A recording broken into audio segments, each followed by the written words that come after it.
Hello everyone and welcome back to the channel. So today what I thought I'd do is run through 12 things I think that you should know or that may be helpful for you if you're booking a cruise on the Carnival Celebration. We've just got off this lovely ship on a 7-night cruise out of Miami around the Caribbean, and it was really good fun. The ship is amazing, the staff are fantastic, but what I thought I'd do in this video though is just highlight some of the things that I noticed, some of the things that you may not know yet, just to help prepare you for your cruise. So let's get into the video and start at number 1 then.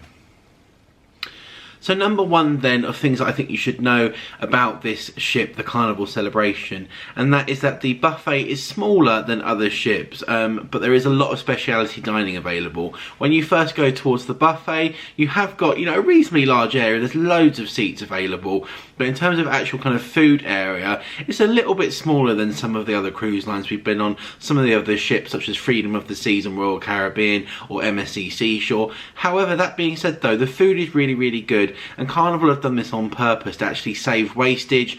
It's not that you've got a limited option. There's still kind of various different dishes. You've got pasta, pizza, hot dog, burgers and what have you, but they're just trying to reduce the wastage, limit the options a little bit, and I think this is also done in part because you've got a lot of speciality dining on board. If you don't fancy the buffet, you've got Shaq's Burger, you've got Guy Fieri's burger joint, you've got the smokehouse on the rear of the ship, which is really lovely. You've got Chebang, which is open for lunch. You've got El Capitano, which is the Italian. There's lots of really nice venues on board that you can get lunch at, so or dinner. So they've done it on purpose, but just to keep in mind, you might be a little bit surprised at first, but generally one little island will be open with all the different food, and in the middle that kind of links the two sides of the ship, you'll often find hot dogs, desserts, bread, all that kind of stuff. But might surprise you a little bit at first, but don't worry, there's plenty of lovely food options on board this wonderful ship.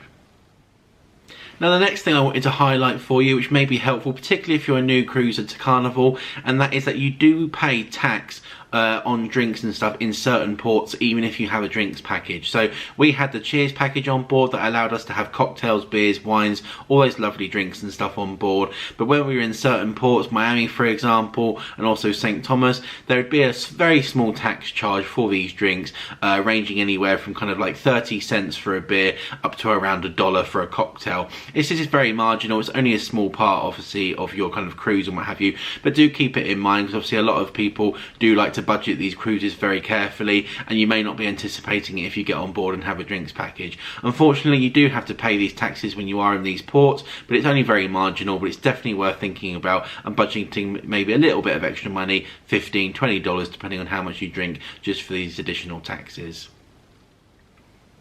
So number 3 on things I think you should consider and know about your cruise on board Carnival Celebration, and this is the same for a lot of cruises as well, and that is ship time and local time. So while you're on board in the Carnival Hub app, it will always have ship time, and when they talk about all aboard and stuff like that, they always refer to ship time. This will be made clear in the various announcements and by the staff as you get on and off the ship, but do keep that in mind. If you've got a mobile phone and you're connecting to Wi-Fi or even 4G and stuff in ports, your phone time will adjust. So just keep in mind that if you've arrived in port and you've switched your phone on, it may have actually put the time forward or back depending on where you are, and obviously you then need to make sure that when you're heading back to the ship, you're always referring to what the ship time is.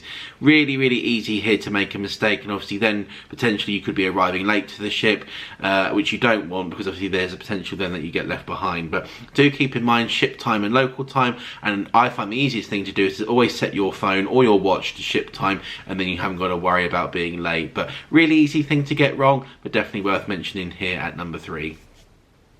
Now number 4, now this one is for those of you that have kids that are going to be in Kids Club. The Carnival Celebration has a fantastic Kids Club, and we're going to be doing a video on all the wonderful activities and stuff they were offering for all the different ages. So if you've got kids that are heading on this cruise, do hit that subscribe button down below, as that video will be coming very soon to the channel. But this is referring now to the additional charge for the Kids Clubs after 10 PM. They run a program called Night Owls, and this is where the staff obviously run additional activities, parties, pajama parties, party, movies, all sorts of wonderful activities after 10 p.m, usually through till around 1 a.m. or so. There is an additional charge for these hours, and that is $7.50 for our particular cruise, plus tax and gratuity. Very, very reasonable fee if you want to go out to a late night party or a show, or just enjoy some additional peace and quiet. Maybe your little ones really love kids club and they like being kind of night owls and stuff, so very reasonable charge, but definitely worth mentioning is not a lot of people are aware that between the hours of 10 and 1 it's an additional charge. They will always tell you this when you drop the kids off. The staff are absolutely fantastic, but definitely worth thinking about and budgeting for as well if that's something that you're going to be interested in. Now for number 5 of things that I think would be very handy for your Carnival Celebration cruise, and that is with regards to the shows on board. Now the Carnival have some fantastic shows on this ship at a variety of different venues, everything from comedy, the theatre productions, music, loads and loads of lovely entertainment on board. But one key thing I noticed from our cruise, and I would definitely recommend keeping this in mind, is any shows that are going to be in the Grand Central area do allow some additional time just to get there, get set up, get settled, grab a drink and stuff from the bar, just because this area is a really nice area of the ship and they do such a good job of decorating the stage and what have you for some of their performances.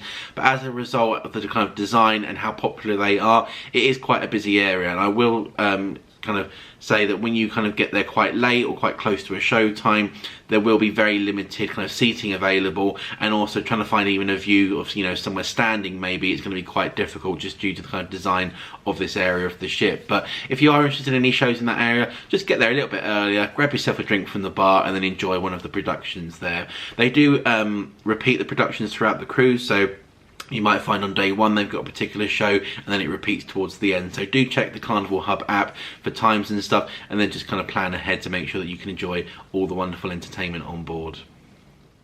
So my next tip then is for those early risers and those that like your tea and coffee. So tip number 6 is that the Java Blue Cafe on deck 6, just by the kind of Grand Central area, it's actually open very early for drinks. You will find actually that it opens a bit earlier than the time scheduled on the cruise planner.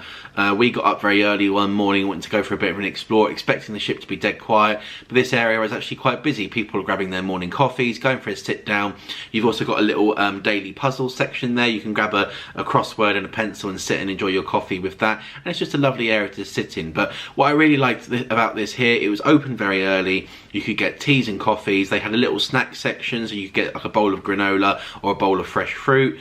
All the drinks and stuff here, they had some milk, teas, coffees, all the sorts of usual stuff that you can get. If you had a drinks package, they were also included. And this leads me on now into tip number 7, which is if you have a cheers package, all the specialty drinks here are actually included as well, which was a really nice surprise and a nice bonus. And I don't think a lot of people know that. Usually on a lot of cruise lines, Royal Caribbean for example, there's always a small charge for the specialty coffee from Starbucks and the other venues. Whereas here on board at Java Blue, it's included, which is fantastic. You could get frappes and milkshakes, loads of lovely kind of flavoured coffees and kind of boozy coffees and teas and stuff, and that's a really nice bonus. So tip number 6 is that Java Blue is open nice and early for those morning teas and coffees, and tip number 7 is that the specialty drinks here are included, which is fantastic to see.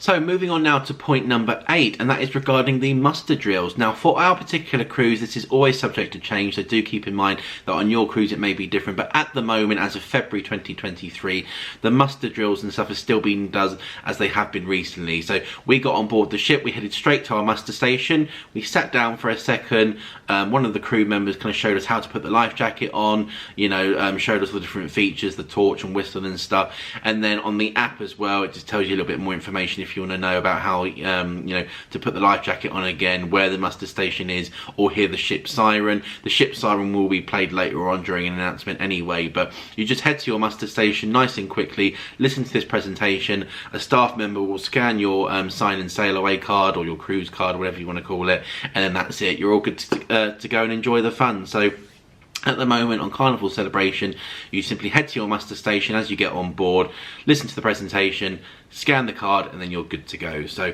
really nice and straightforward, and great to see that it's still doing it this way.